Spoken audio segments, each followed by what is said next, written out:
voy a hablar sobre el síndrome de acomodo el día de hoy.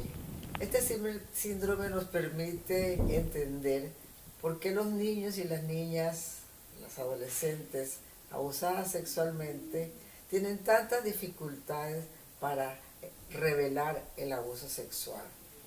Fue creado por Summit en los Estados Unidos y es un conjunto de manifestaciones físicas y emocionales que explica las respuestas que las víctimas desarrollan. Es entonces un conjunto de síntomas y signos que obedecen, en este caso, al abuso sexual, a la violación y al abuso en todas sus manifestaciones. Primero, la pregunta que nos viene a la mente es ¿por qué las víctimas guardan el secreto? Antes de revelarlo, las víctimas están sometidas a una serie de presiones enormes para sus pequeñas vidas. Recuerden que el abuso sexual intrafamiliar empieza muy temprano en los hogares de los niños y las niñas abusados sexualmente. Están sometidas a la presión del abusador, que frecuentemente es el padre biológico o un familiar, y sometidas a muchas amenazas, amenazas hacia ellos y ellas mismas, amenazas hacia sus padres, amenazas hacia su entorno. Por lo tanto, guardan el secreto. Además, no creen que alguien les va a creer. Si toda la sociedad ha guardado silencio y no les ha creído a las víctimas, ¿cómo las pequeñas víctimas van a creer que quien les traicionó les va a escuchar? Por eso guardan el secreto. Ellas se sienten muy mal, se sienten sucias, se sienten culpables, se sienten responsables porque así les hace sentir el ofensor. A veces el secreto se revela mucho tiempo después de que el abuso se ha descubierto, y es cuando dudan de por qué, aún descubierto el abuso, esa niña o ese niño no ha podido hablar del abuso sexual. Pues porque es entonces que se le han brindado las garantías para poder hablar del abuso. Por lo tanto, es importantísimo que las cortes, los procesos para que los niños y las niñas puedan revelar el abuso sexual sean protectores, sean humanitarios, propicien la confianza en el niño y en la niña. Ellos a veces actúan antes de revelar el abuso como si nada sucediera, pero eso pertenece a este síndrome de acomodo y obedece a una sintomatología que se llama disociación, o un proceso que se llama disociación, donde el niño y la niña tienen que vivir como si fuese de sí mismo, como si no le estuviera sucediendo el abuso, porque todas las mañanas se levanta y tiene que desayunar con el abusador que en la noche anterior fue y se metió en la cama con él o con ella.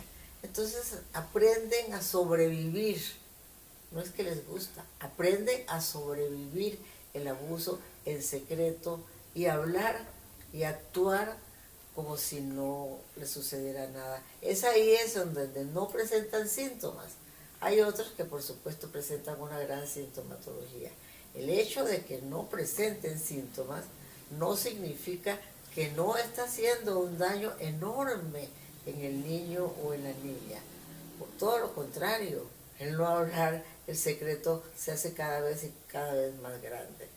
Es entonces, existe una razón biológica, inclusive y psicológica, para que los niños y las niñas no presenten sintomatología en ocasiones antes o después. A veces pasa también que en los juicios los niños y las niñas se retractan. El hecho de que se retracten no quiere decir que lo que dijeron anteriormente es mentira.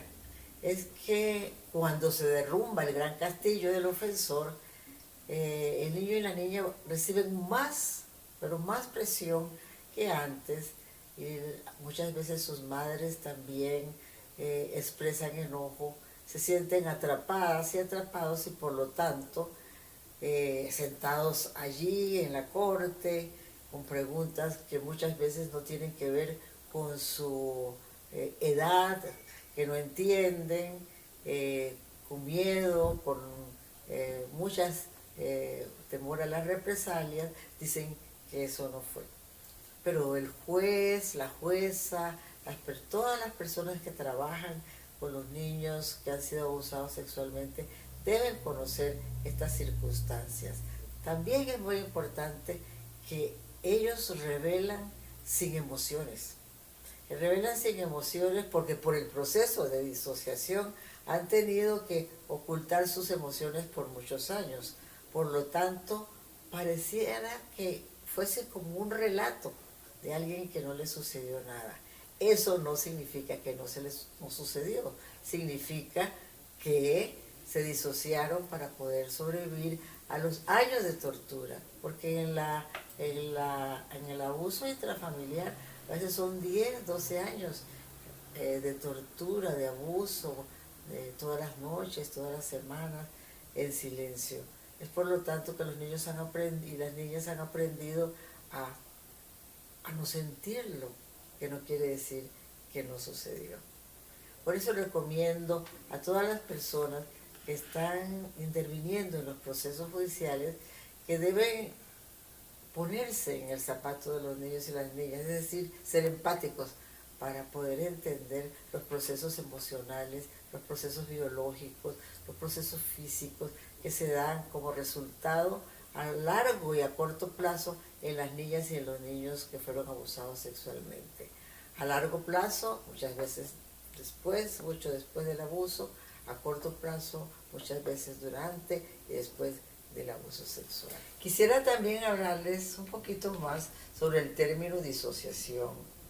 Eso nos va a hacer comprender por qué los niños y las niñas y las adolescentes abusadas sexualmente en las cortes hablan de los sucesos ocurridos, que pueden ser los más atroces, de una manera que pareciera que no les ocurrió a ellos, que no lo sienten.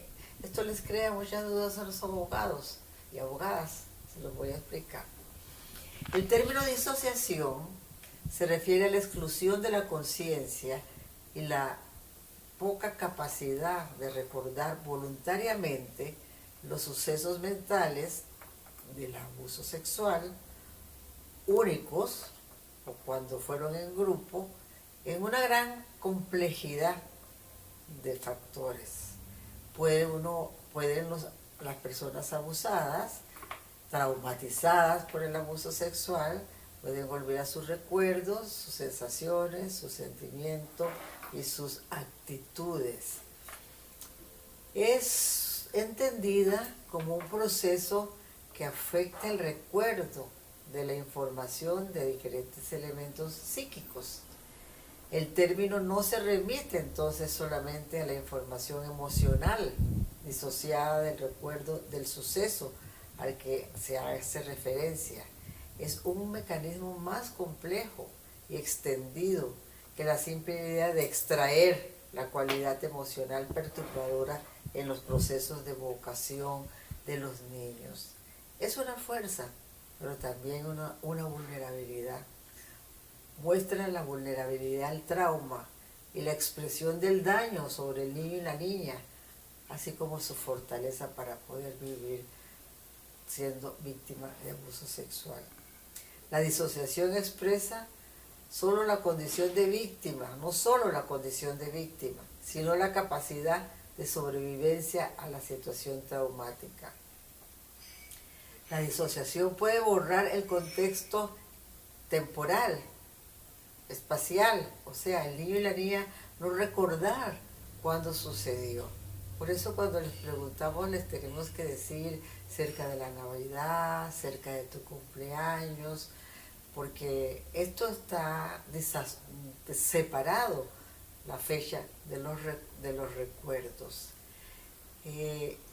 La disociación es considerada entonces una respuesta automática al trauma, y sabemos que el abuso sexual produce traumas inmensos en los niños y las niñas que lo sufren.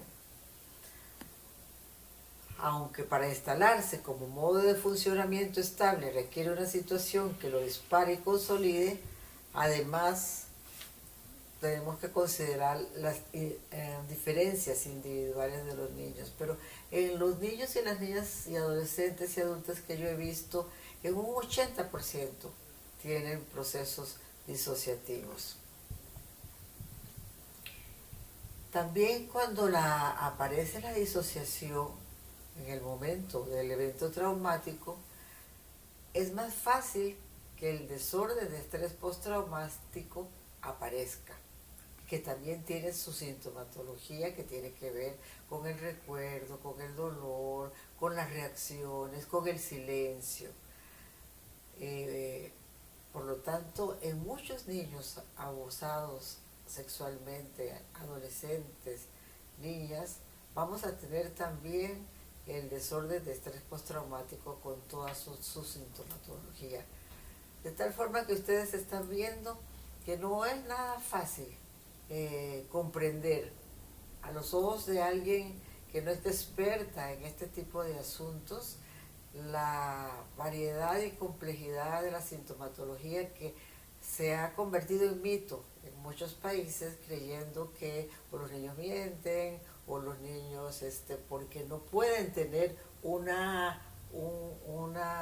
mensaje lineal, están también mintiendo porque los niños callan o porque los niños y las niñas se retracan. No, todo lo contrario. Creo que todas las personas que trabajan con niños y niñas abusadas sexualmente deben ser entrenados en aspectos relativos al trauma, aspectos biológicos que son tangibles y que creo que para las autoridades son muy importantes.